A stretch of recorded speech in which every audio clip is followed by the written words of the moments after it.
시청자분들 반갑습니다. 멘토의 투자노트 이조 멘토입니다. 자, 오늘은 이조의 탑다운 시간입니다. 거시경제를 분석하고 시장과 기업까지 살펴보는 시간 갖도록 하겠습니다. 자, 오늘 국내 증시 삼성전자의 반등 6만원대는 지켜주면서 상승 마감을 하긴 했는데 오늘도 외국인 수급이 돌아오진 못했습니다. 순매수로 전환되진 못하고 역시나 오늘 삼성전자 기관이 좀 강하게 매수해줬지만 외국인들 매도로 마감했고요. 그래도 이제 팔 거는 다 팔았나 싶을 정도로 조금씩 좀 사주고 있다라는 생각이 들 그런 시기인데요. 제가 봤을 때는 일단 삼성전자에 대한 부분들이 지금 당분간은 이렇게 좀 지지부진한 흐름이 이어질 것으로 예상을 하고 있는데 좀 오늘 특이사항을 보면은 제약바이오 쪽 시총 상위 종목군들이 다 하락하면서 그 수급이 반도체 쪽으로 갔다 이렇게 보시면 되겠고요. 또 로보택시 공개 이후에 테슬라 주가가 8% 가량 급락하면서 오늘 2차 전지 섹터도 좀 좋지 않았습니다. 그렇다고 한다면 오늘 그러면 바이오랑 2차 전지 쪽의 수급 이탈이 결국에는 반도체 쪽으로 좀 들어왔다 이렇게 좀 볼 수 있겠습니다. 자, 그래서 오늘도 좀 시장에 대한 이슈들, 지난주 이슈들을 살펴보고 또 이번 주에 이제 미국 증시가 실적 시즌이 이제 시작됩니다. 그렇기 때문에 이번 주 실적 발표할 기업들 어딘지도 살펴보면서 좀 시장과 섹터 하나씩 살펴보도록 하겠습니다. 자, 일단 첫 번째로 지난주 미국 증시에 대한 리뷰를 해보도록 하겠습니다. 자, 일단 소비자 물가지수 발표가 있었는데 사실 CPI가 좀 예상치를 상회하는 결과가 나왔습니다. 그렇다고 해서 뭐 이전치보다 크게 높아진 건 아니지만 그래도 예상치를 상회를 했고요. 특히나 코어 CPI, 근원 CPI 같은 경우는 이전치보다 높게 나오면서 사실 조금 뭐랄까요, 좀 CPI 결과 자체는 예상치보다 높게 나왔다라는 측면에서 좀 장 초반에 차익 매물이 나오긴 했었는데 결국에는 미증시는 강했습니다. 상승 마감을 했고요. 그러고 나서 금요일 날 이어지는 소비자 물가지수에 이어서 생산자 물가지수까지도 소화를 하면서 결국 다우는 사상 최고치를 경신했습니다. 근데 지금 보면은 약간 CPI 결과에 따라서 뭐 신한투자증권에서는 이런 얘기를 했습니다. 11월 FOMC 금리 동결 가능성이 나온다 뭐 이렇게 얘기를 하고 있고요. 사실 물가가 지금 계속적으로 좀 내려오는 추세긴 합니다만 좀 일시적인 반등을 살짝 한 건지 아닌지는 조금은 지켜봐야 되겠습니다만 어쨌든 뭐 시장에 크게 충격을 줬던 수준은 아니고요. 뭐 살짝 발표 이후에 살짝 충격이 나왔습니다만 장중에 다 회복을 했다 뭐 이 정도로 보시면 되겠고요. 그 다음에 금요일 날 생산자 물가지수 발표가 있었는데 이 PPI 같은 경우는 이전치와 예상치보다 다 하회하는 흐름이 나왔습니다. 물론 근원 PPI 같은 경우는 다소 상승했지만 아무래도 이 부분보다는 지금 전월비 전년비에 대한 부분들 좀 이 부분들이 강조가 되면서 사실 좀 좋은 흐름으로 마감을 했다 이렇게 보시면 되겠고요. 특히나 이제 이런 혼재된 경제 지표들 속에서도 경기 침체가 없을 것이다라는 전망이 지배를 하고 있습니다. 뭐 그거는 왜 그러냐면 제가 봤을 땐 최근에 나오고 있는 경제 지표들 특히나 얼마 전 발표했던 실업 수당 뭐 이런 것들 그리고 실업률 이러한 경제 지표들 보면요. 이런 것들 고용 지표들을 봤을 때 사실 침체에 대한 흐름이 나오질 않고 오히려 고용이 더 증가하는 모습이 나오고 있습니다. 원래 연준 위원들이 염려했던 부분들이 고용이 빠르게 식어가면은 이 부분에 있어서 금리 인하가 필요하다라는 얘기를 했었는데 사실 지난 9월 FOMC에서 50bp 금리 인하를 했던 이유 중에 하나가 이 고용에 대한 냉각이 좀 빨라질 것이다에 대한 선제 조치로 금리 인하를 먼저 했는데 막상 이번에 금리 인하 하고 보니까 지표들을 봤을 때 약간 괜찮은데 약간 이런 느낌입니다. 그래서 11월 FOMC 때는 그러면 오히려 금리 인하를 추가로는 안 할 수도 있지 않겠냐 뭐 이런 생각이 드는데 그거는 이제 그때 가봐서 확인을 해봐야지 알겠지만 어쨌든 10월 달에 이제 이번 달에 남아있는 경제 지표들이 중요하다 이 말씀을 좀 드려보겠습니다. 자, 그다음 토요일 날 제가 저희 쉬는 날에 중국 9월 소비자 생산자 물가지수 공개를 했는데 사실 다 예상치를 하회했어요. 무슨 말이냐면 중국은 제가 이건 여러 번 말씀드렸지만 미국과는 다르게 통화정책 자체가 지금 미국 같은 경우는 긴축을 그동안 하다가 이제 긴축에서 좀 이렇게 좀 완화로 좀 통화 정책을 바꾸고 있는 상황인데 이미 미국은 금리가 높은 상황인데 지금 중국 같은 경우는 팬데믹 이후에 금리를 계속 낮추고 있어요. 경기 부양책을 함에도 불구하고 돈을 풀고 소비를 촉진시키려는 정책에도 불구하고 지금 이러한 물가지수 자체가 낮게 나온다라는 점은 아무래도 지금 경기 부진에 대한 부분들이 아직까지도 계속되고 있다라는 겁니다. 지금 최근에 중국에서 경기 부양책을 강한 부양책을 내놓았지만 이게 앞으로 지표들에 이제 어떤 영향을 줄지는 계속 지켜봐야 되겠고요. 이게 만약에 중국 경기가 살아나는 모습이 안 보인다고 한다면 지금 상승했던 부분들을 다시 한번 반납할 수도 있다. 왜냐면 지금 어떻게 보면은 경기 부양에 대한 기대감으로 중국 증시가 급등이 나왔는데 그 부분이 만약에 앞으로 확인이 되지 않을 경우에 다시 한번 좀 하락할 가능성도 있다라는 점은 참고하시면서 보시면 좋겠고요. 미국 경제 지표들도 우리가 봐야 되겠지만 최근에 증시 흐름들 보시면요.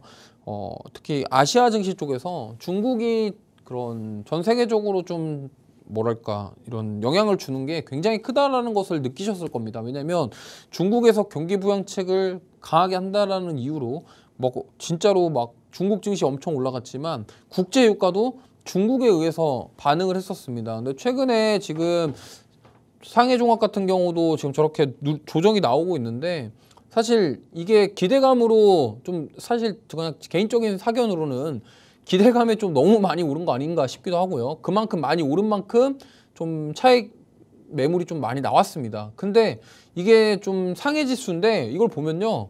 와, 이게 한 나라의 지수가 맞나 싶을 정도로 변동성이 굉장히 크다라는 점. 그리고 특히나 이제 중국 쪽 ETF 투자하시는 분들은 꼭 저런 변동성에 유의하시면서 투자하셨으면 좋겠고요. 그에 비해서 지금 나스닥 같은 경우는 꾸준하게 지금 우상향 해주고 있습니다. 화면 한번 보여주시고 지금 보시면요. 와, 정말 이게 미국 증시는 정말 이제 그런 말이 맞는 것 같아요. 미국 증시 가세요라는 말이 괜히 나온 말이 아니라는 게 엄청난 지금 상승세를 이어가고 있습니다. 전고점 한번 더 돌파가 나오면요. 이건 추가 상승 여력이 있고요. 다우랑 S&P는 지금 신고가예요. 다우는 특히나 이제 금요일 날 은행 관련주들 실적 잘 나오면서 지금 사상 최대치를 찍었습니다. 그러면 사실 우리나라 증시에 비하면은 정말 먼 나라 얘기이긴 합니다만 그래도 우리나라 증시가 좀 저는 상승해 주길 기대해 보면서 또 하나씩 살펴보도록 하겠습니다. 자, 그다음 이제 말도 많고 탈도 많았던 로보택시인데요. 사실 이게 좀 저는 이 영상을 저도 봤는데 보면서 느꼈던 거는 여기에 이제 로보택시가 보이는 게 아니고요. 옵티머스라는 그 휴머노이드 로봇밖에 안 보였었습니다. 왜냐면 그 중간에 이제 로봇들이 막 춤추는 게 나왔었는데 그걸 보니까 이 로봇이 대단한데 이 생각이 들 정도였고 사실 로보택시 같은 경우는 운전석에 그런 악셀과 브레이크가 없고 그냥 자율주행 된다라는 그런 부분들을 공개를 했지만 일론 머스크가 사실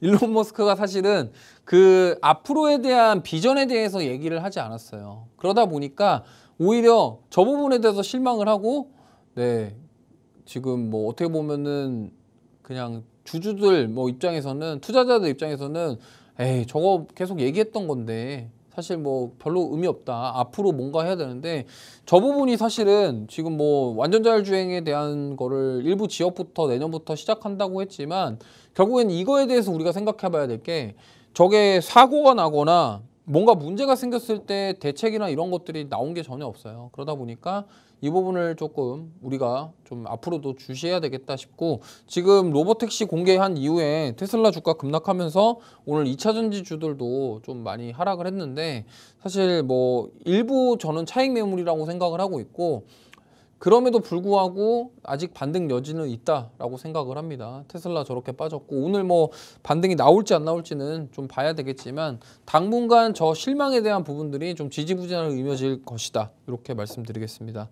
자, 그리고 이제 이번 주에 미국 증시 일정을 체크해 볼 건데 자, 이번 주에 미국 산업 생산과 소매 판매 또 경제지표 발표가 있습니다. 그 다음에 금요일 날 중국 또 GDP 발표가 있어요. 그러니까 이번 주에 미국 산업 생산 소매 판매, 그 다음에 중국 쪽 산업 생산 소매 판매 둘 다 양쪽 다 실물 경제 지표들이기 때문에 좀 보시면 좋겠고요. 중국 같은 경우는 그동안 경기 부양책을 좀 강하게 했지만 이 지금 이번에 나오는 지표가 좀 저는 의미가 있다고 생각하는 게 이제 여기서 많은 투자자들이 트리거가 될 수 있냐에 대한 부분을 체크를 할 것 같아요. 그렇기 때문에 보시면 좋겠고 미국 증시도 마찬가지예요. 산업생산 소매 판매가 결국에는 이 경기 침체에 대한 부분들을 그리고 금리에 대한 결정을 하는 조건이 이러한 경제 지표들이 차지하는 비중이 크기 때문에 영향을 줄 수 있다는 점 참고하시면 좋겠습니다. 그 다음 이번 주 실적 발표가 있는데 자, 이제 시작입니다. 미국 증시 드디어 실적 발표 시작되고요.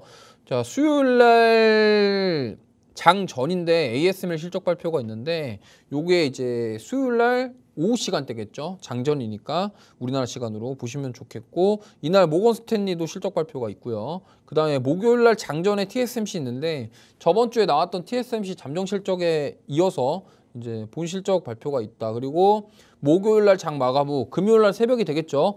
넷플릭스 실적 발표가 있습니다. 자, 제가 봤을 때 넷플릭스가 이번에 뭐 이거는 실적이 좀 잘 나오지 않을까 싶어요. 뭐 흑백요리사 건도 있고요. 그래서 뭐 이게 지금 흑백요리사가 우리나라에서만 인기가 많은 게 아니고요. 해외 쪽으로도 이게 인기가 많다고 해요. 근데 이거는 뭐 여담으로 말씀드리면 지금 흑백요리사 제작 자체가 이제 콘텐츠리 중앙 그러니까 스튜디오 룰루랄라 쪽 관련 계열사에서 제작을 했는데 이게 제작을 할 때 넷플릭스에서 모든 판권을 다 가지고 있어요. 무슨 말이냐면 그 제작비를 이제 콘텐츠리 중앙이라던가 그런 스튜디오 룰루랄라 JTBC 쪽에서 내는 게 아니고요.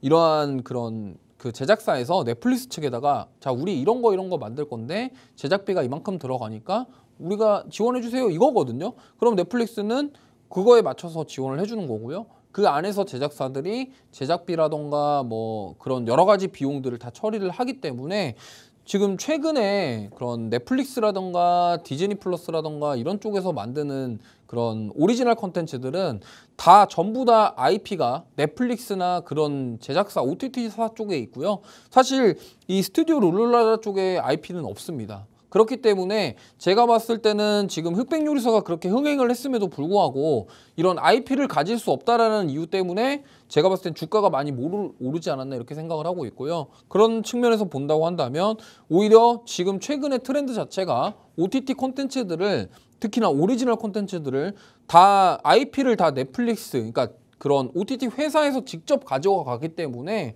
이 부분에 있어서 오히려 실적에 대한 부분까지도 연결지을 수 있다. 왜? 흑백요리사 같은 흥행하는 작품들이 하나 나오면요. 가입자 수가 늘어날 것이고요. 이걸로 인해서 넷플릭스는 회사의 이익이 증대시킬 수 있는 그런 영향이 있습니다. 근데 사실 이번 실적에 반영이 되지는 않을 것 같고 이제 앞으로 실적인데 어쨌든 넷플릭스가 최근의 행보를 보면요. 추세 자체가 굉장히 실적이 좋게 나오고 있기 때문에 보시면 좋을 것 같습니다. 그래서 이번 주에 좀 보셔야 될 거는 저는 이제 반도체 쪽인데 ASML이랑 TSMC인데 뭐 TSMC는 잘 나올 것으로 좀 다들 예상을 하고 있고 ASML 같은 경우는 과연 이제 ASML 같은 경우는 이제 노광장비 네덜란드 회사 노광장비 납품을 하는데 특히나 중국 쪽 매출이 높아요. 근데 이번에 과연 지금 중국에 대한 제재를 미국에서 계속 하고 있고 그동안 계속 얘기가 나왔었기 때문에 실제로 이게 중국의 매출이 거의 회사 50%를 차지하는 ASML이기 때문에 이번에 실적이 과연 어떻게 충격을 줄지 안 줄지는 좀 보면서 체크를 해봐야 될 것 같습니다. 자, 그래서 오늘 국내 증시 마감 체크 해보도록 할게요. 일단은 코스피 같은 경우는 상승 마감을 했습니다. 자, 오랜만에 상승 마감했고요. 사실 최근의 흐름 자체는 굉장히 지지부진한데 그래도 반도체 섹터 위주로 상승 나오면서 마감을 했다. 사실 하이닉스는 강보합권이고 삼성전자는 2.5% 정도 상승했는데 저 상승이 조금 다소 아쉽긴 합니다. 아쉽긴 합니다. 그리고 LG에너지솔루션 좀 하락했고 삼성바이오로직스는 오늘도 건재한 흐름 보여줬고요. 현대차는 뭐 보합권에서 마감을 했고 오늘 보면은 코스닥이 좀 다들 빠졌어요. 특히나 이제 시가총액 상위 종목군들 위주로 빠졌는데 HLB 같은 경우는 지금 주가가 단기간에 좀 많이 급락을 했는데 아무래도 그 클래스 2로 분류가 되면서 리보세나리 관련해서 FDA 승인에 대한 원래 올해 안에 뭔가를 하지 않을까 싶었는데 내년까지 미뤄졌죠. 그렇기 때문에 그거에 대한 실망 매물이 나왔다. 그래서 그동안 제약바이오주들이 많이 올랐었는데 오늘 시총 상위 종목군들은 다 빠지고 비만 치료제라던가 일부 종목군들 위주로 상승세가 나왔습니다. 그렇기 때문에 이 안에서도 차별화를 보이고 있고 오늘 시장의 가장 큰 특징은 제약바이오 2차전지 빠지고 그 수급이 반도체로 갔다. 이렇게 한 줄 요약할 수 있을 것 같아요. 자, 그래서 오늘 이제 뭐 시황이라던가 미국 시장에 대한 이야기를 했고요. 잠시 쉬었다가 와서 섹터별로 하나씩 이야기를 하면서 보도록 하겠습니다.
자, 들어왔습니다. 자, 그래서 오늘 섹터별로 하나씩, 종목별도 하나씩 이야기해 보도록 하겠습니다.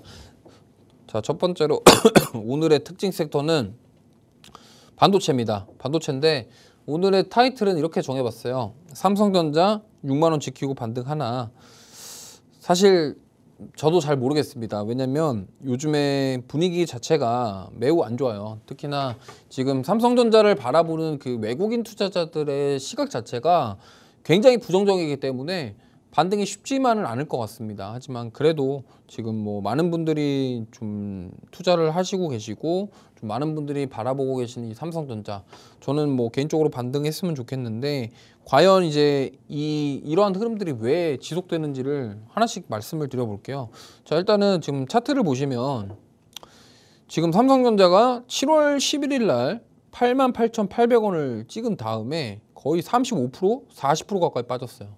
지금 2달 빠지는데 거의 2달, 3달 가까이, 3달 만에 거의 35%, 40% 가까이 빠졌는데 한 달에 평균적으로 거의 10%씩 빠진 겁니다. 그러니까 삼성전자가 3달 만에 거의 시가총액이 30% 날아간 거예요. 그러니까 엄청나게 많이 빠진 거죠. 그렇기 때문에 지금 이렇게까지 빠졌던 이유를 우리가 곰곰이 생각을 해보면 삼성전자의 그 지금 하락의 이유 첫 번째로 파운드리 쪽입니다. 무슨 말이냐면 이 파운드리 사업 부분에 있어서 지금 숫자로 증명을 해보이고 있어요. 무슨 말이냐면 TSMC는 지금 파운드리 쪽 실적이 계속적으로 우상향하고 있습니다. 그러니까 분기별로 실적 발표할 때마다 실적이 잘 나오고 있어요. 근데 지금 삼성전자 같은 경우는 파운드리 실적이 이번에 적자까지도 지금 바라보고 있다라고 합니다. 그 말인즉슨 뭐냐면 이 파운드리 쪽에서 지금 TSMC에 대해서 가는 물량 자체가 너무 많기 때문에 삼성전자가 그거를 어느 정도 뺏어올 수 있는 지금 역량이 안 된다라고 해석을 할 수밖에 없거든요. 왜냐하면 이거에 대한 어떤 기술력의 차이일 수도 있겠지만 지금 뭐 엔비디아부터 시작해서 미국 팹리스 업체들이 대부분 다 TSMC에다가 거의 맡기고 있어요. 거의 독점하는 수준입니다. 그렇기 때문에 그러면은 지금 이번에 삼성전자가 조금 가져와야 되는 부분들이 왜 매끄럽게 진행이 안 됐냐. 가만히 생각해 보면 계속적으로 지금 HBM 콜 테스트에 대한 이슈가 있었는데 그게 말끔하게 뭔가 좀 시원하게 통과됐다 안 됐다 뭐 이런 얘기가 없었어요. 그러니까 이러한 부분들이 말끔하게 해소되지 못했고 사실 그러다 보니까 지금 뭐 메모리 반도체 쪽, 그러니까 DS 쪽도 결국에는 실적이 안 좋게 나오는 부분들이 이 삼성전자의 지금 HBM이라던가 D램 쪽에 대한 부분들이 좀 원활하게 잘 되지 않았다라는 부분들. 그렇다고 한다면 지금 파운드리부터 시작해서 이런 메모리 반도체 쪽 이런 것들을 우리가 생각을 해본다고 한다면 삼성전자가 그동안 좀 소홀하게 안일하게 대처한 건 아니었나. 지금 뭐 스마트폰 시장도 사실 갤럭시 이번에 새로 나온 AI 폰들 같은 경우도 판매량이 저조한 상황이고 그러면 지금 삼성전자에서 하는 사업들이 뭐 물론 그렇다고 해서 회사가 적자가 나고 재무 상태에 문제가 생기고 이런 것까지는 아닙니다만 지금 어떻게 보면은 점점 기업이 성장을 해야 주가가 오를 수 있는 여건이 만들어지는데 지금 성장보다는 약간 침체 약간 느낌이거든요. 왜? 지금 그동안 하는 사업들에 대해서 사업별 부분들로 쪼개서 보면은 성장하는 사업들이 거의 없다라는 겁니다. 무슨 말이냐면 사실 삼성전자에서 뭐 여러 가지 제품들을 팔고 있지만 일반적인 가전제품들 같은 경우는 우리가 쉽게 말하는 경기와 상관이 있어요. 그러니까 무슨 말이냐면 시크리컬 성향도 경기 방어 성향도 가지고 있고 지금 성장주 성향을 가지고 있는 삼성전자인데 쉽게 말해서 일반적으로 가전제품이 잘 팔리니까 삼성전자 좋은 거 아니냐 이렇게 생각하실 수도 있겠지만 가전제품은 어떻게 보면은 필수 소비재라고 보시면 좋습니다. 뭐 냉장고라던가 TV라던가 이런 뭐 청소기라던가 이러한 가전제품들은요 사실 그냥 경기 방어 성향을 띠고 있고요 필수 소비재이기도 하고 그리고 우리나라 경기에 좀 반응하기 때문에 어떻게 보면은 이런 쪽은 사실 매출 자체가 어떠한 되게 가파르게 성장을 하기보다는 그냥 거의 비슷한 수준에서 유지가 되기 때문에 결국에는 삼성전자에서 실적이 잘 나오려면은 스마트폰, DS, 파운드리 이렇게 세 가지거든요, 크게.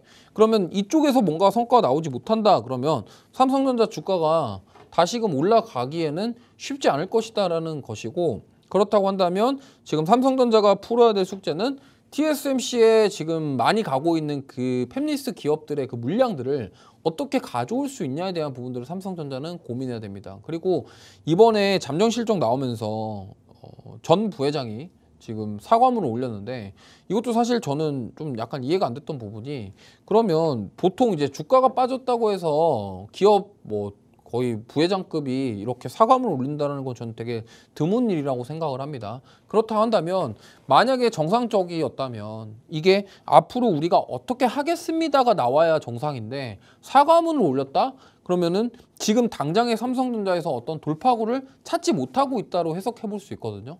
그러다 보니까 그런 상황에서 지금 외국인들의 그런 매도세가 끊이지 않는 이유가 저는 그 부분이라고 생각을 합니다. 외국인들이 봤을 때 삼성전자가 그러면 넥스트가 뭔데? 이거에 대해서 지금 답이 없어요. 답도 없을 뿐더러 지금 뭐 경영진들도 그냥 주가가 빠져서 죄송합니다 하고 끝냈지. 그래서 우리가 앞으로 뭘 어떻게 할 것인지에 대해서 나오질 않았다. 그렇다고 한다면 잠정 실적에서 그랬다고 한다면 제대로 된 컨퍼런스 콜이라던가 열리는 그런 회의에서 과연 이번에 실적이 나올 때 내용이 있을지에 대한 부분들을 우리가 기대해 보면 좋겠고 거기서 뭔가 나온다. 뭔가 뭐 이제 사업적으로 뭔가 앞으로 뭔가 개선할 수 있는 앞으로 뭔가 조금 더 성과가 나올 만한 그런 기대감을 줄 수 있는 무엇인가 나온다고 한다면 삼성전자는 좀 반등할 수 있지 않을까 이렇게 생각을 합니다. 자, 그래서 삼성전자 살펴봤고요. 그 다음에 최근에 반도체 주들 중에서 조금 상승이 나오는 종목인데 이오테크닉스입니다. 좀 보시면 최근의 흐름이 굉장히 좋아요. 무슨 말이냐면 지금 8월 5일 날 급락하고 나서 지금 삼성전자랑 하이닉스는 사실 계속 저점을 낮추는 모습이 나오는데 물론 하이닉스는 지금 최근에 반등이 나오고 있지만 이오테크닉스는 그때 빠졌던 자리를 지켜주면서 오히려 주가가 회복해주고 있습니다. 근데 가만히 생각해 보면 대표적으로 이오테크닉스는 삼성전자 밸류체인을 가진 기업이라고 많은 분들이 알고 계실 텐데 제가 봤을 때는 이쪽으로 지금 평가를 받은 게 아니라 오히려 지금 이오테크닉스가 TSMC의 장비 납품에 대한 부분들이 있어요. 특히나 UV 드릴러라던가 이런 커팅, 레이저 커팅 쪽 관련해서 지금 TSMC에 납품하는 부분들이 있기 때문에 이 부분이 오히려 TSMC 실적이 잘 나오니까 부각을 받으면서 오히려 이오테크닉스는 상승이 나오고 있는 거 아니냐. 저는 이렇게 좀 보고 싶어요. 그렇기 때문에 지금 오히려 반도체주들 계속적으로 힘이 안 좋았는데 사실 9월달 이후부터 이오테크닉스는 꾸준하게 상승이 나와주고 있습니다. 그게 바로 제가 봤을 때는 TSMC 향에 대한 매출이 조금 부각되고 있는 것이 아니냐 이렇게 생각을 하고 있고, 물론 이오테크닉스도 그동안 주가가 많이 빠졌는데 결국에는 지금 뭐 삼성전자에서 뭐 뭘 한다 아니면은 뭐 H뱅과 관련돼서 뭐 이오테크닉스의 장비를 쓴다 안 쓴다 이런 얘기가 확실히 나와줘야지 좀 강하게 올라갈 것 같고요. 그 전에는 지금 TSMC에 대한 기대감으로 상승이 나왔다 이렇게 보시면 되겠고, 그 다음 HPSP도 마찬가지예요. 둘 다 차트 보시면 비슷하게 생겼는데 같은 결이라고 보시면 됩니다. 그래서 이 HPSP도 고압수소 어닐링 장비를 TSMC 쪽에 납품을 하고 있어요. 그러다 보니까 지금 최근에 반도체 장비주들 올라오는 거 보시면 TSMC향 매출 있는 기업들 위주로 좀 올라오고 있습니다. 아무래도 TSMC 실적이 잘 나왔다는 부분들이 주가에 반영되고 있는 것 같고요.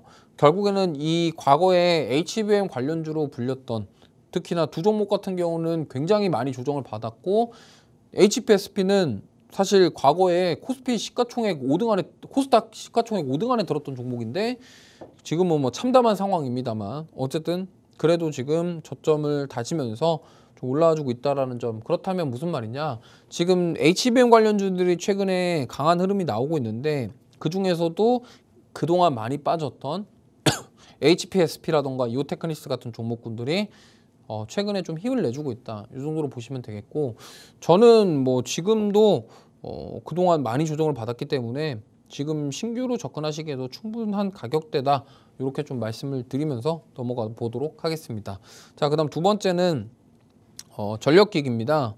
자, 오늘 시장에서 좀 강했던 섹터가 바로 전력기기인데 지금 이 전력 수요에 대한 급증, 그러니까 지금 보면은 미국에서 AI 데이터 센터라던가 이런 쪽에 투자가 계속 일어나다 보니까 전력 수요가 지금 급증하고 있다고 합니다. 그러면서 지금 최근에 증권사 리포트들 보면은 이러한 사이클 자체가 확장되고 있다. 지금 여기서 끝날 것이 아니라 앞으로도 계속 더 좋아질 것이다. 지금 이런 얘기들이 나오고 있는 와중에 오늘도 지금 전력기기 관련주들이 좋은 흐름 보였습니다. 특히나 전력기기 플러스 전선 관련주들. 무슨 말이냐면 미국 대선이 이제 11월 달에 끝납니다. 근데 사실 해리스가 되든 트럼프가 되든 이 섹터는 관계가 없어요. 무슨 말이냐면 보통 새로운 대통령이 취임을 하게 되면은 어느 정도 뭐 그동안의 공약이라던가 뭔가 성과를 내야 되기 때문에 뭐 이런 인프라에 대한 부분들은 두 후보 공통 사항이었습니다. 그러면 인프라에 대한 노후 인프라 교체라던가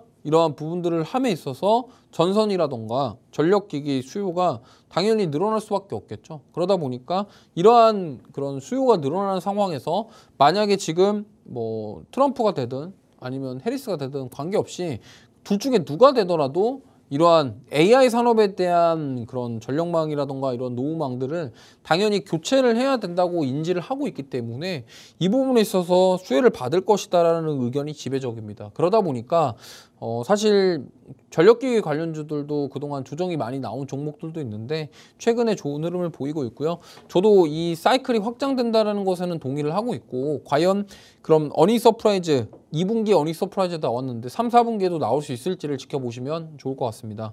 자, 그래서 사실 이쪽의 대장은 이 친구입니다. HD 현대일렉트릭인데 주가가 안 빠져요. 정말 안 빠집니다. 이게 뭐 사실 제가 봤을 때는 이때 9월 9일 날 22만 5,500원 이게 다시 못 볼 저점이 될 수도 있지 않을까 이렇게 좀 생각을 해보는데, 지금 빠질 생각이 없다라는 왜 이 말씀을 드리냐면, 주가가 만약에 빠질 거였으면 저기서 만약에 22만 5천원 부근에서 반등이 나왔다가 다시 저점이 낮아졌어야 되는데 지금 오히려 저점이 낮아지는 게 아니라 횡보하면서 주가를 지키고 있죠.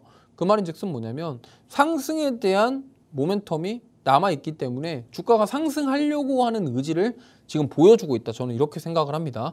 그래서 HD 현대일렉트릭은 대장, 그리고 2분기 때도 어닝 서프라이즈 굉장히 실적 잘 나왔고 3, 4분기도 좋은 실적이 나올 것으로 지금 기대가 되는 만큼 뭐 꾸준히 보시면 좋겠고, 이미 지금 전력기기 쪽 좋아하시는 분들은 제가 봤을 때는 9월 9일 날 저렇게 빠질 때 좀 매수를 하지 않으셨을까 이렇게 생각을 하는데, 뭐 그게 아니라 지금이라도 이거 늦은 거 아니에요 이렇게 생각하시는 분들도 저는 뭐 지금이라도 괜찮다라고 생각을 하기 때문에 보시면 좋을 것 같습니다.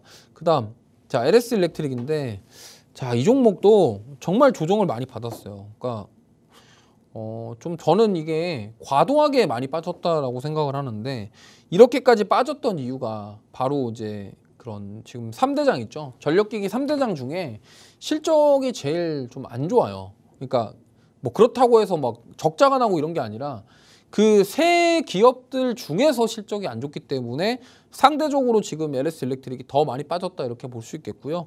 고점 대비 거의 50% 조정 나온 다음에 이 종목도 마찬가지로 9월 9일 날 12만 6,200원 찍고 지금 계속적으로 상승세 이어가고 있습니다. 그렇기 때문에 사실 지금 저는 이렇게 생각해요. 송전은 이제 뭐 그렇다 치고 거기에 납품은 많이 했을 거고 이제 배전이거든요. 결국에는 전력망 교체를 하면서 이 배전 쪽을 건드릴 가능성이 높기 때문에 어떻게 보면은 이 배전의 강자인 LS 일렉트릭, 그리고 최근에 일본 쪽이랑도 ESS 관련해서 뭐 업무 체결을 하고 제휴를 하고 이제 앞으로 계속 북미라던가 이러한 해외 시장을 공략하려고 하는 의지가 나오고 있기 때문에 오늘 사실 LS 일렉트릭이 이쪽 3대장 중에서는 제일 강했거든요. 그래서 앞으로 이 강함이 계속 이어질 수 있을지 보시면 좋을 것 같습니다. 그 다음에 자, 효성중공업인데, 자, 이 종목도 최근에 회복세가 굉장히 좋아요. 그러니까 주가 자체를 보시면요, 약간 쌍바닥 만들어주고 W자 패턴 나오면서 지금 완전히 반등해주는 모습이 나오고 있고, 사실 이 35만 원대 저항대였는데 이 부분을 돌파하면서 다시금 40만 원대를 노려보고 있는 상황입니다. 만약에 여기서 이제 다시 한번 사이클이 시작이 된다 그러면 지금 저기 46만 9천 원 부분, 고점이었던 부분까지도 한번 노려볼 수 있지 않을까 이렇게 생각을 하고 있기 때문에 보시면 좋을 것 같고, 뭐 세 가지 그 그룹의 공통적인 사항은 역시나 전력기기에 대한 수요, 그러면 앞으로 4분기 그 다음에 내년까지도 실적이 좋아지지 않겠냐에 대한 부분들이 주가에 미리 반영되고 있다 보시면 되겠고, 이게 주식이라는 게 참 아이러니한 게 현대차부터 시작해서 자동차 부품주들도 7월 달부터 이미 빠지기 시작했죠. 물론 그게 세론이었는지 뭔지는 정확하게 모르겠습니다만, 만약에 거기서부터 지금 조정이 나왔는데 미리 다음 거를 보고서 미리 빠진 걸 수도 있고요. 그동안 많이 올랐던 부분에 대해서 좀 평가가 너무 과도했나 싶어서 빠지는 경우도 있고요. 근데 지금 전력기기 관련 종목군들은 회복세가 굉장히 강하기 때문에 저는 힘이 좋아서 한번 공략해 보시면 어떨까 이렇게 생각하고 있습니다. 자, 그 다음 이제 유리기판인데요.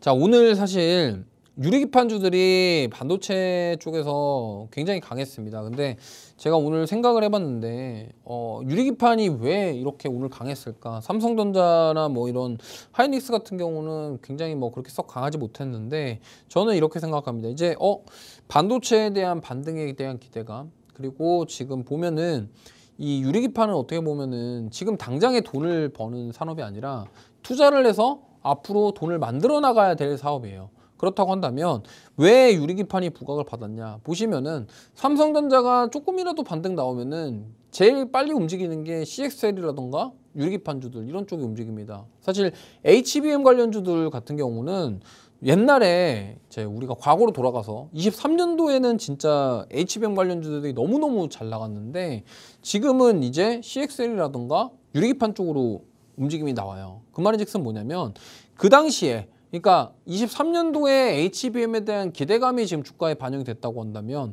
이제는 만약에 유리기판을 지금 투자를 했을 때 이건 앞으로 미래 먹거리 사업이야. 근데 만약에 뭐 예를 들어서 뭐 미국의 빅테크 기업들이 앞으로 우리는 유리기판을 도입할 것이다, 웨이퍼 이제 유리기판 무조건 다 쓰겠다, 뭐 이런 말을 한다던가 이런 식으로 나올 가능성이 있기 때문에 그렇습니다. 왜냐면 유리기판이 왜 차세대 기판이라고 하냐면, 지금 흔히 D램이라던가 SSD, 낸드 쪽에 들어가고 있는 SSD 그런 하드라던가 이런 쪽에 들어가는 그런 PCB 기판들은 보면요, 지금 이 미세 작업 자체가 좀 힘든 구조예요. 그 PCB 기판 자체 구조 자체가 힘든 구조고 유리기판을 쓰게 되면은 이 웨이퍼에다가 바로 회로를 이제 노광 장비를 통해서 바로 그릴 수가 있기 때문에 사실 그런 공정이 좀 줄어들기도 하고 아무래도 처리 속도가 더 빨라지는 효과가 있습니다. 그러다 보니까 이 유리기판이 게임 체인저라고 하고 있고 실제로 우리 많은 분들이 보고 뭐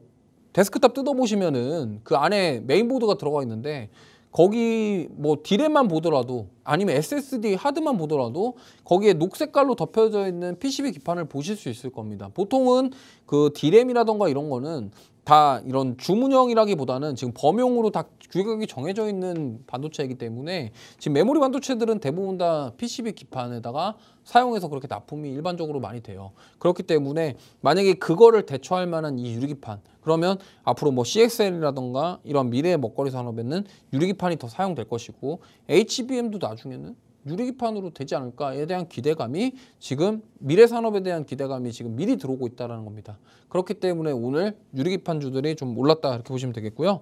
자, 최근에 좋은 흐름 나오고 있고 오늘도 급등이 나왔던 필옵틱스입니다. 필옵틱스가 사실 TGV라고 해서 이제 글라스에다가 구멍을 뚫는 그런 장비를 사실 뭐 지금 준비하고 있는데 사실 필옵틱스도 지금 제가 저번에도 이건 말씀드렸지만 유리기판 관련주들 대부분은 OLED 장비 회사들이에요. 그러니까 OLED가 뭐 반도체 공정 중에 증착 공정이라는 게 있는데 그 증착을 하면서 이러한 그런 가지고 있는 기술들 왜냐면 그런 최근에 OLED라던가 LCD 모니터 뭐 TV 이런 것들 만들 때 어쨌든 그 증착을 할 때 반도체가 잘 손상이 안 되고 딱 잘 붙을 수 있게 하는 장비들이기 때문에 그거와 관련된 기업들이 유리기판에다 진출 선언을 하면서 이런 것들이 지금 수급이 들어오는 거거든요. 그렇기 때문에 필옵틱스는 지금 가장 중요하게 보셔야 될 게 그런 유리기판에다가 구멍을 뚫는 장비를 개발한다. 어떻게 보면은 HBM으로 따지고 보면은 한미반도체 TC본더 같은 느낌인 거죠. 근데 뭐 만약에 지금 이 유리기판은 아직 돈이 얼마나 될지 이 시장이 과연 얼마나 커질지는 지금 측정이 어렵습니다. 그렇기 때문에 기대감으로 지금 최근에 상승이 나오고 있고 결국에 오늘 반도체주들 중에서 이 종목들 이런 섹터들이 반응했던 이유는 아까도 말씀드렸지만 기대감이에요.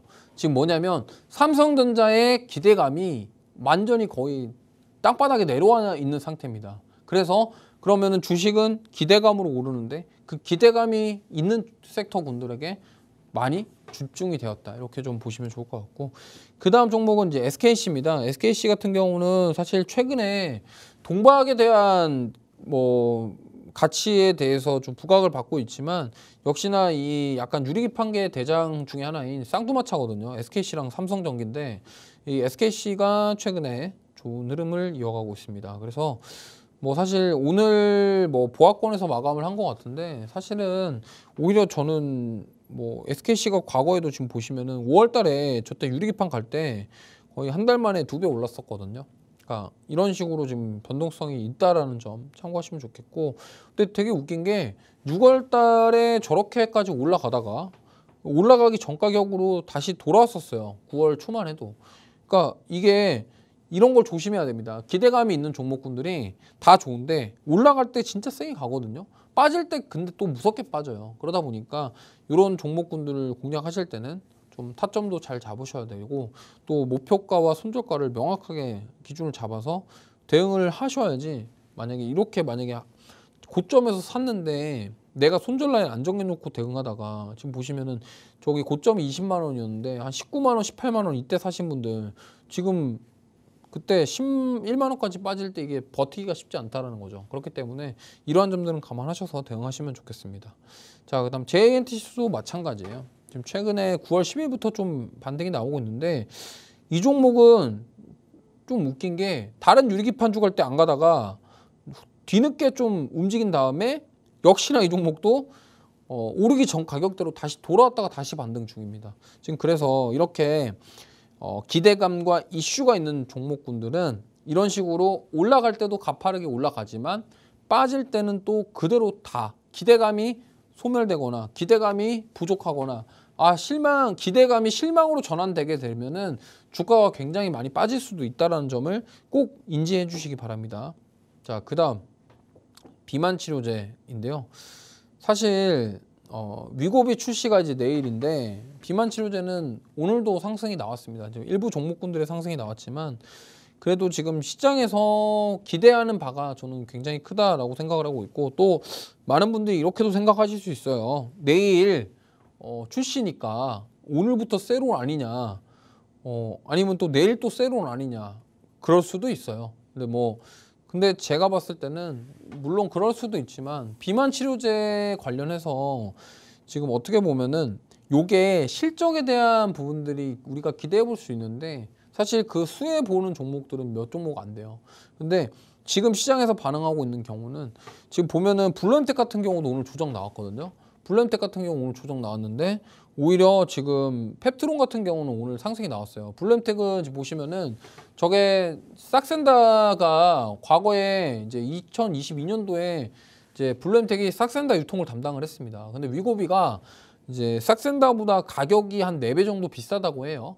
근데 이제 어쨌든 유통을 거의 60% 가까운 유통을 블루엠텍이 맡는데 여기서 어떻게 보면 수익성이 더 좋아져야 되는데 이게 오히려 세론이 나와버리는 그런 상황입니다. 물론 주가가 그동안 많이 올랐던 부분이 있겠지만 어쨌든 이러한 부분에 있어서 지금 단기 차익 매물이 나올 수도 있다는 점을 참고하셨으면 좋겠습니다. 그래서 오늘 볼 종목은 아까 블루엠텍 같은 경우는 얘기를 했고요. 자, 나이백이라는 종목이 오늘 상한가 갔는데 갑자기 비만 치료제 관련해서 학술 회의 이런 거 얘기 나오면서 상한가를 갔습니다. 근데 사실 정확하게 이게 연속적으로 이어질지는 지켜봐야 되겠지만 그래도 비만 치료제 관련해서 어떤 의미 있는 성과에 대한 기대감으로 상한가 갔다라는 점 참고하시면 좋겠고요. 그 다음에 이제 펩트롤인데 이 펩트롤은 지금 정말 이때 7월 23일 날 고점 부근을 거의 다 와가요. 지금 유상증자 권리락이 나왔음에도 불구하고 오히려 지금 주가는 굉장히 상승 탄력이 뛰어납니다. 지금 뭐냐면 결국에는 이제 이거죠. 위고비가 우리나라에 출시가 되고 이제 비만 치료제 같은 경우도 계속적으로 주사형, 그다음에 경구형 이런 것들에 대한 우리나라 기업들에 대한 기대감들. 그러니까 최근에 유한양행이 렉나자로 FDA 승인 받으면서 약간 투자자들의 인식이 좀 바뀌었다라고 저는 생각을 해요. 무슨 말이냐면 지금 HIV 같은 경우는 사실 리보세라립 딱 하나잖아요. 간암 신약에 대한 모멘텀 하나인데 사실 유한양행이라던가 한미약품 같은 경우는 기존의 본업 자체가 돈을 버는 구조의 회사예요. 근데 거기에서 이제 다음 신약을 준비하는 거죠. 그러면 이런 기업들이 준비하는 신약 자체가 굉장히 뭔가 좀 잘 될 수도 있겠다. 그리고 한번 승인을 받은 데는 또 다음 승인도 잘 받아요. 사실 한미약품 같은 경우는 항암 쪽에 FDA 승인 받은 게 없는 거지 일반적인 치료제로 FDA 승인 받은 거 굉장히 많습니다. 한미약품은. 그러다 보니까 지금 이제 시장에서 주목하는 거는 알테오젠, 그 다음에 리가켄바이오, 그리고 펩트론 이런 것처럼 이제 뭔가 이제 플랫폼을 바탕으로 해서 이제 제형을 변경하거나 이러한 기술력을 가진 기업에 굉장히 지금 수급이 집중되고 있습니다. 그래서 펩트론 같은 경우도 이제 유상증자 이후에 주가 많이 빠지면서 이 부분들을 소화하고 좀 올라간다 이렇게 보시면 되겠고요.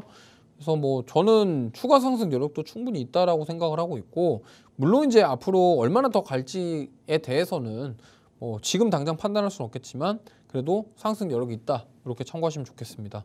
자, 그다음 삼청당 제약인데 이 종목은 사실 과거에 좀 잘 갔었는데 최근에 힘이 좀 약합니다. 사실 삼청당 제약은 S패스라는 플랫폼을 가지고 주사형에서 경구형으로 제형 변경하는 그런 기술력을 가지고 있습니다.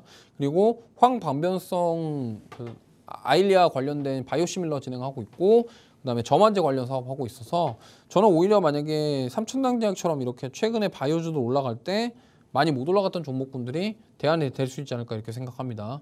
자, 그래서 지금 오늘 탑픽주를 공개를 할 건데 시간이 별로 없어서 바로 공개하겠습니다. 자, 오늘 종목은 쇼박스입니다. 갑자기 왜 4가지 섹터 다 다른 거 얘기하다가 갑자기 쇼박스냐? 이유가 있습니다. 그래서 쇼박스를 좀 말씀을 드리고 싶고요. 사실 쇼박스는 올해 좀 좋은 일들이 많았죠. 파묘가 1000만 달성을 했고요. 그리고 이제 여기 보시면은 파묘에 이어서 지금 오컬트 영화, 그러니까 파묘도 오컬트였는데 이제 다음 오컬트 영화가 11월에 개봉 확정을 했다고 합니다. 제목은 사흘인데 뭐 사실 모르겠습니다. 저도 뭐 이게 얼마나 좀 흥행을 할지는 모르겠습니다만 잘 됐으면 좋겠네요. 그리고 이제 김고은 씨, 그러니까 파묘에 나왔던 김고은 씨 주연의 대도시의 사랑법 10월 개봉을 했고요. 지금 그래서 이 새로운 신작들 그리고 파묘에 이어서 지금 신작들 개봉 예정이 있기 때문에 요거에 대해서 우리가 보시면 좋을 것 같고, 그 다음 바로 이제 이게 메인입니다. 오징어 게임 시즌 2인데요. 요게 12월 26일 날인데 과거에 쇼박스가 오징어 게임 때문에 주가가 2배 이상 오른 적이 있어요. 정말 짧은 시간에. 그렇기 때문에 요거 관련해서 좀 보시면 좋겠고, 지금 뭐 오징어 게임 시즌2 뿐만이 아니라 뭐 OTT라던가 이런 영화 쪽 이런 종목군들이 사실 그동안 주가가 굉장히 많이 못 올랐어요. 조정을 많이 받은 상태입니다. 근데 쇼박스 같은 경우는 사실 배급사이기도 하지만 그래도 이 제작을 함께 하기 때문에 판권을 이 쇼박스에서 그대로 가져가고 있어요. 만약에 제가 뭐 이거는 예를 들어서 흑백요리사 같은 그런 예능 프로그램을 만약에 우리나라 어떠한 그런 제작사에서 만들었다 그러면 그 종목은 제가 봤을 때는 과거에 우영우라던가 이런 종목들 갔던 것처럼, 아니 그 이상으로 저는 갔을 거라고 생각해요. 그렇기 때문에 지금 쇼박스 같은 경우는 이런 오징어 게임 시즌2라던가 지금 여기서 자체적으로 제작 배급하고 있는 이런 영화들에 좀 집중하시면 좋겠고요. 그래서 보면은 2017년 이후에 지금 처음으로 1000억대 매출 달성 기대가 되는 기업입니다. 특히나 쇼박스 같은 경우는 전성기가 옛날에 그 2015년도에 도둑들, 그 전지현 씨 나왔던 영화들 있죠. 도둑들, 뭐 암살 이런 영화들 때문에 사실 그때 그 해만 뭐 천만 영화가 3편 나왔기 때문에 그때 주가가 굉장히 잘 갔었거든요. 근데 그 이후에 사실 매출에 대해서 되게 부족했는데 지금 요번에 파묘를 계기로 해서 지금 최근에 굉장히 좋은 흐름 나오고 있고요. 그래서 앞으로 실적 개선에 대한 기대감과 차기 콘텐츠에 대한 기대감이 있다라는 점. 그래서 저는 이 쇼박스를 왜 보고 싶냐면 사실 좀 애증의 종목입니다. 사실 이거는 제가 여러 번 말씀드렸었어요. 팍스경제TV 나와서 여러 번 말씀드렸는데 사실 뭐 이번에 한번 제대로 시세 분출하지 않을까 이렇게 생각을 하고 있고, 특히나 이제 쇼박스 같은 경우는 그런 거라고 보시면 돼요. 우리가 한강 소설가가 노벨상을 받을지 누가 알았겠습니까? 그러니까 지금 예스24처럼 그런 식으로 폭발적으로 누가 진짜 예스24는요 팔려는 사람이 아무도 없는 거예요. 그러다 보니까 저렇게 그냥 바로 갭상승 상한가 그 다음에 점상 가버리는 거죠. 그러니까 지금 2연상인데 내일 또 시세가 좀 나올 것 같아요. 그러니까 이런 식으로 뭔가 수상을 한다거나 어떤 콘텐츠 쪽은 뭔가 그동안 하지 못했던 거를 했을 때 그 파급 효과가 저는 대단하다라고 생각을 하기 때문에 이 부분에 있어서 우리가 지금 많은 분들이 관심을 가지지 않는 섹터이기도 하고요. 그렇기 때문에 이런 쪽에서 뭔가 흥행을 하거나 뭔가 의미 있는 성과가 나온다 그러면 저는 시세를 한번 노려볼 수 있다라고 생각을 합니다. 자, 그래서 오늘도 고생 많으셨고요. 하루 마무리 잘 하시고 이번 주도 정말 많은 이벤트들이 있고 특히나 미국 실적 발표가 시작되고 우리나라도 이제 실적 시즌에 돌입하게 됩니다. 그렇기 때문에 이런 투자 포인트들 잘 참고하셔서 투자의 척도를 삼아 보시길 바라겠습니다. 자, 오늘도 고생 많으셨고요. 저는 다음 시간에 뵙도록 하겠습니다. 감사합니다.